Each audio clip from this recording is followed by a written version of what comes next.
this one was kind of a struggle for me. When I wrote for the News Journal, I used to, because I was a freelancer, I would often be asked, hey, can you work Memorial Day? And if you're a freelancer, you always say yes. And so I would be covering Memorial Day services and things like that pretty regularly.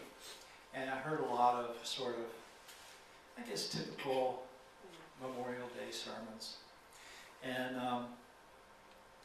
this won't be one of them. But I realized as I was doing this that I've been giving talks about Buddhism and the Dharma and stuff for about 15 years now. And I don't think I've ever once talked about Memorial Day, which is kind of surprised me. So to be clear, there are Buddhist Memorial Days where we memorialize our ancestors. And I've done several of those, and they're pretty interesting. Usually you're recognizing departed relatives and you do something good, and then you dedicate the results of that goodness to your ancestors. And we'll do that one of these days. But as for the American observance of Memorial Day, I think this is my first. And as I started working on this, I looked to see what other people in my position had said about Memorial Day in the past, and there really wasn't much to go on. So there's a couple of reasons for this. And for one thing, schools of Buddhism tend to be culturally Asian, so our practices and services align more with those holiday observances. But also Buddhism has a real arm's length relationship with the idea of war in general. In Abrahamic religions, in those scriptures, you find some great stories about war and battles and things like that. The Bhagavad Gita opens with Krishna urging Arjuna to set aside his concerns for his enemy and go dutifully into war, and so on. But you don't see much of that in Buddhism. There are a few references to battle, though. You may remember that the Buddha first trained actually to be a king, and so he learned how to lead armies and those kinds of things. He understood the responsibilities of rulers. And so he also advised a number of kings, and he was realistic about their duties to their subjects. So while he often spoke against violence and refused to glorify war, Buddhism is realistic. As Buddhists, we recognize both the spiritual and social importance of gratitude. And so however we feel about war or violence, we should recognize the sacrifices that have helped make our world a better place for more people and help make lives more livable for ourselves.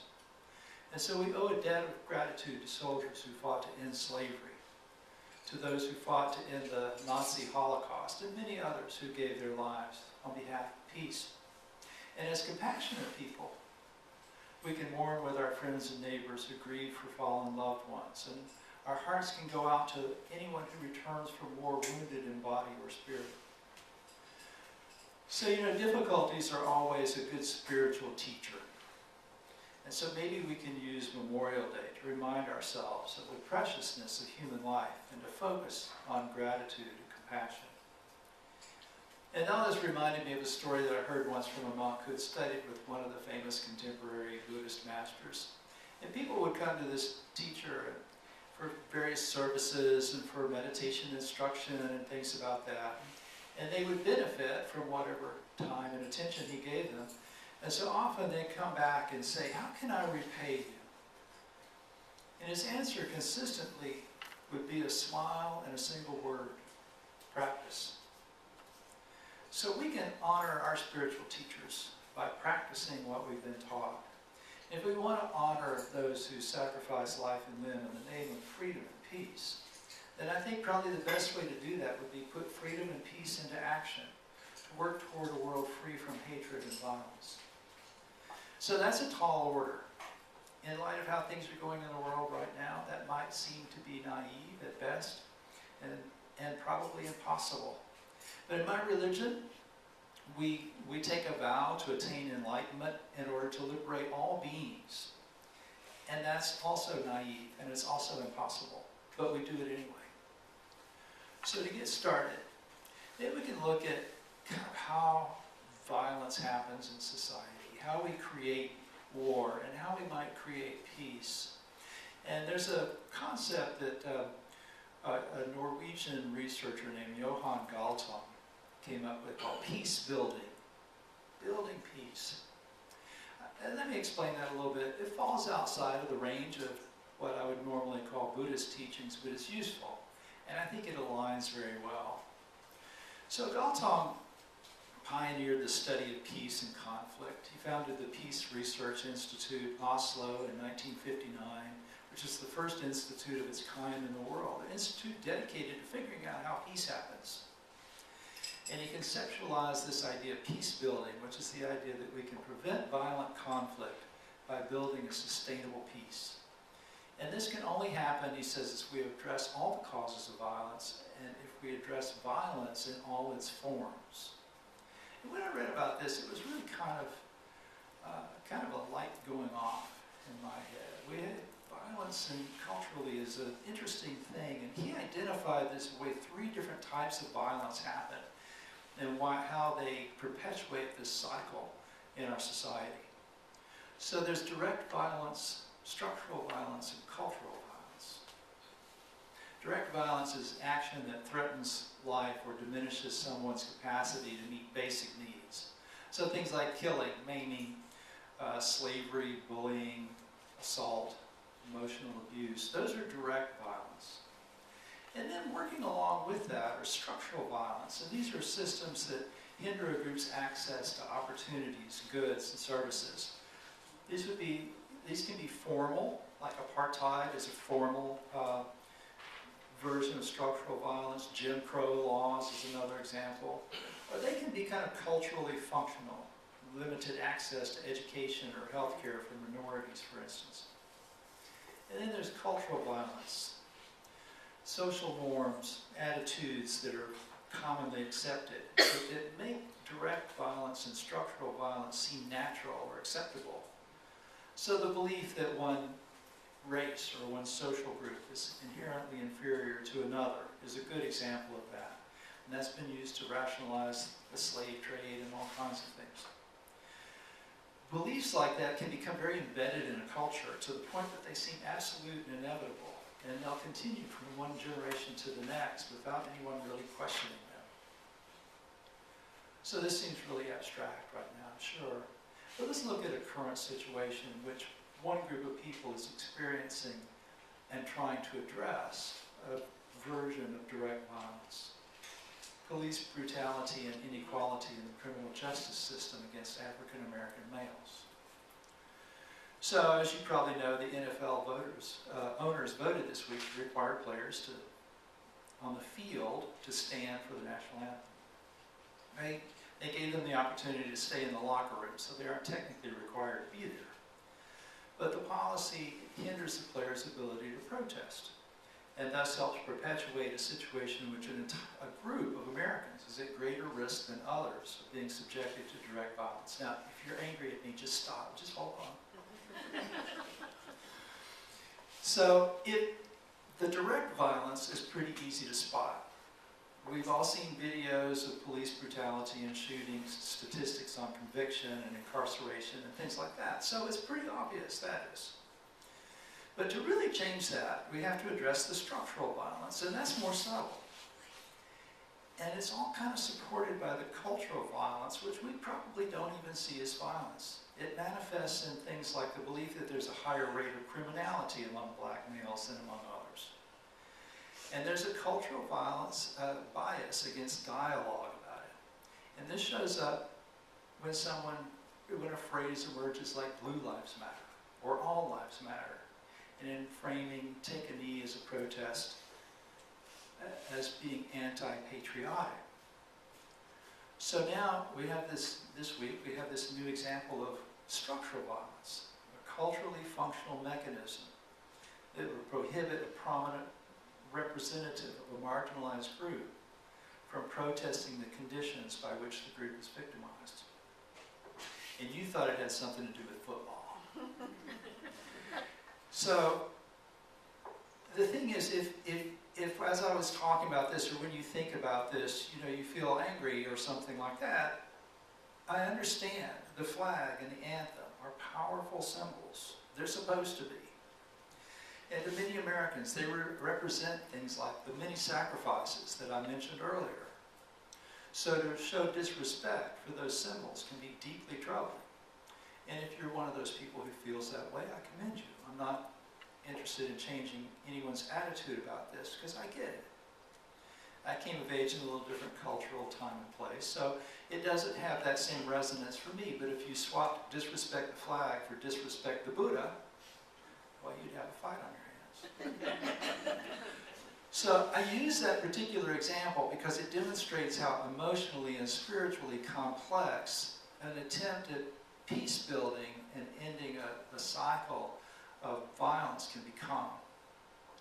So the people in this room, I'm pretty sure, are not responsible for much in the way of direct violence. Unfortunately, we also have kind of a limited ability to prevent it. We have a little bit more room to act when it comes to structural violence. We can make a point of seeing it for what it is and for making others aware of it when we see it. And we can pressure elected officials to change the laws, and we can pressure bureaucracies to change regulations. But if we truly want to live in a less violent world, we have to address cultural violence. Fortunately, that's where we have the most opportunity as individuals to create change. And this is where we can put our spiritual values into action. If we want to build a peaceful society, we need to be aware of how our benefits and attitudes get in the way of that process, that stop us from making peace a reality. So the Buddha once had a very interesting conversation about this. A warrior, kind of what you would consider a general today, I guess, came to him and was talking to him, and he said that the ancient teaching lineage of warriors says that when a warrior strives and exerts himself in battle, that if he's killed on the battlefield, then he's reborn a dewa, which is sort of like an angel, in a special heaven. And he asked the Buddha, what do you think of that? And the Buddha said, don't ask me that. Now let me give you a little tip. If you ever talk to a Buddha and you ask him a question and he says, don't ask me that, just let it go. Because you're not going to like the answer. But this warrior persisted. He wanted to know the answer. And so he asked a second time, and he asked a third time. If you ask a Buddha the same question 3 times, he'll answer you. And so he finally says, look, when a warrior goes into battle and exerts himself to fight, his mind is already seized, debased, and misdirected by the thought, may these beings be struck down, slaughtered, annihilated, destroyed. May they not exist. And if he's killed in that battle, he said, the warrior is reborn with others like him in a special hell. So that's not all. The Buddha also said that if a warrior believes that being killed in battle leads to rebirth into heaven, then he's holding on to wrong views. And that alone is enough to lead to an unhappy rebirth as an animal or worse. While hearing this warrior burst into tears at the realization that he had been misguided all this time by this ancient teaching. But he understood what the Buddha's teaching had done for him. He had just been spared a lot of future suffering. Magnificent, he said, just as if he were to place upright what was overturned, to reveal what was hidden, or to carry a lamp into the dark, in the same way that Buddha has revealed the truth. So let me explain something. In Buddhism, heavens and hells are not places you go. They're not form. They're formless. So basically, they're like states of mind. And what the Buddha was really telling the warrior is this. If you cultivate a mind set on killing and causing harm, there's no way that mind is going to create a heaven. So he wasn't arguing against defending yourself in a war or anything like that, as much as he was warning the warrior of the harm that he was doing to his own heart. The story has a happy ending, by the way. The warrior became a lifelong follower of the Buddha. The Buddha wasn't anti-military. He did advocate social justice, and he said that a society needed to defend its citizens against violence. There's a very interesting and lengthy discourse in which the Buddha recounts the story of this mythical society, and there's this one little bit in this where an ancient king is hearing from a legendary mythical past Buddha. You should provide the right ward of protection for your own folk, for the army, for the nobles, for vassals, Brahmins, and householders, for town and country dwellers, for the religious, and for the beasts and birds. So the Buddha obviously recognized the need for armies and for potential use of force to defend against violence, coming from inside or outside the state. But he repeatedly warned against glorification of war and said that leaders should stress social virtue over political or military strength. So I've talked before about King Pasenadi. You've probably heard me mention his name. He was a devout follower of the Buddha, a very wealthy and powerful king. And he once came to the Buddha and he had this epiphany that he wanted to tell the Buddha about. He said, I figured this out. He said, those who engage in bodily, verbal, or mental misconduct leave themselves unprotected. He said they might have squadrons of elephant troops, cavalry, and infantry to guard them, but they are still unsafe because they have external protection but not internal protection. He said that those who engage in good contact of body, speech, and mind are protected even without elephants, cavalry, and infantry because they have this inner protection, they're safe. Pasenadi had realized that unless you guard your own conduct and your own heart and your own mind, you will inevitably face suffering, both from others and from within. He did experience some political strife, though. Pasenadi had a nephew named King Ajatasattu, say that 3 times fast, who wanted to defeat Pasenadi's people and take over his realm. And so this king, the nephew, sent an advisor to the Buddha to ask him for advice. He wanted to see what the Buddha had to say about his whether or not he would be able to conquer Pasenadi. And so the Buddha replied, he said, the use of arms against a people who are morally pure and in concord with one another would be fruitless. He doesn't mention Pasenadi's military strength, just his people's moral strength, which he said is a fortress against violence. And he applied that these people would forcefully defend themselves. But his main emphasis was on condemning the evil intentions of King Ajatasattu. Well, it turns out these 2 kings did eventually encounter one another on the battlefield. The nephew assembled a large army and marched against Pasenadi. And hearing that this was coming, Pasenadi mustered his army for a counterattack. And so they met on the battlefield and there was a big war, and Pasenadi prevailed and he captured his nephew alive. And then Pasenadi thought, even though he has wronged me when I have done him no wrong, he is still my nephew. What if I just confiscate all of his military assets and then let him go with his life? And so he did just that. Well, the next morning, a number of monks heard about this as they went through the town on their alms round, and they went back and reported this to the Buddha. And the Buddha said this, he said, a man may plunder as long as it serves his ends, but when others are plundered, he who has plundered is plundered in turn. Killing, you gain your killer. Conquering, you gain one who will conquer you. Insulting, you are insulted. Harassing, you are harassed. And so, through this cycle of action, he who is harmed in turn. The Buddha was once asked if there was anything that he would kill if he had the chance. And he said, yes, there was. If he could do it, he would kill anger.